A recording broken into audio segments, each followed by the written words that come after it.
According to his daughters, he molested them since the 3rd grade.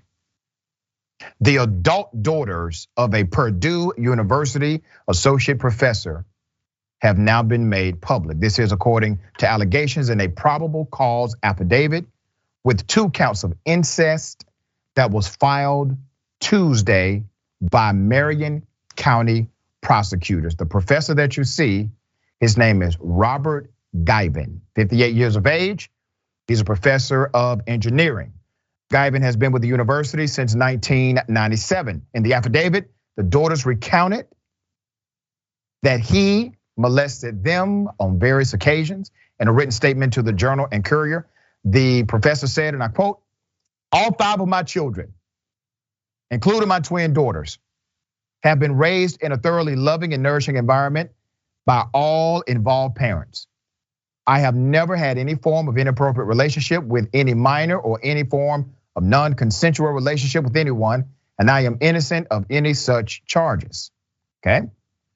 The affidavit states that the professor blamed the women's psychological therapy for implanting or twisting memories. Asked for comment about the professor's status and whether he has been sanctioned because of the charges, Purdue University spokesman Tim Doty said, "The university does not have any information about criminal charges against Professor Givan." Let's put up a picture of the president of Purdue University. Mitchell Daniel Jr. is his name. Dr. Daniel is there. Daniels, excuse me, is there. Should be interesting to see how this unfolds. Now, this is pretty egregious. Now, remember, the accusations are not coming from one daughter as it relates to the professor. They are coming from multiple daughters as they relate to the professor here. The university is being extremely non-transparent in this matter. Typically, universities do have a protocol when a professor connects with an issue of moral turpitude, even if it has not been proven in a court of law. We're going to continue to follow this story. Heinous, unreal, but real. Dan, thoughts here? Unfortunately, on universities where so many people actually make strides in learning about sexual assault awareness and prevention, things like that, you also see the worst cover-ups of these kinds of cases. In this case, it's not even something that happened on a university, but it has to do with university faculty and what they're doing in their personal life. But you very clearly don't want this kind of person, if these allegations turn out to be true, around potential students in the future.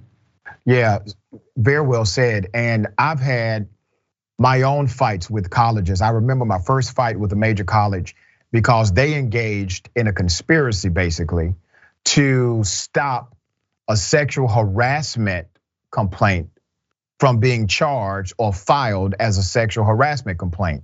Because the local statute said if it's a sexual harassment complaint, the campus police, they have to transfer that to the actual law enforcement agency.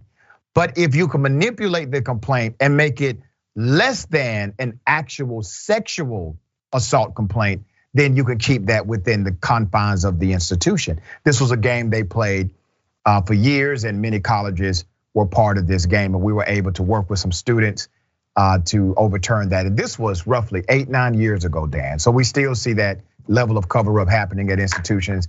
Non-transparency seems to be a common protocol.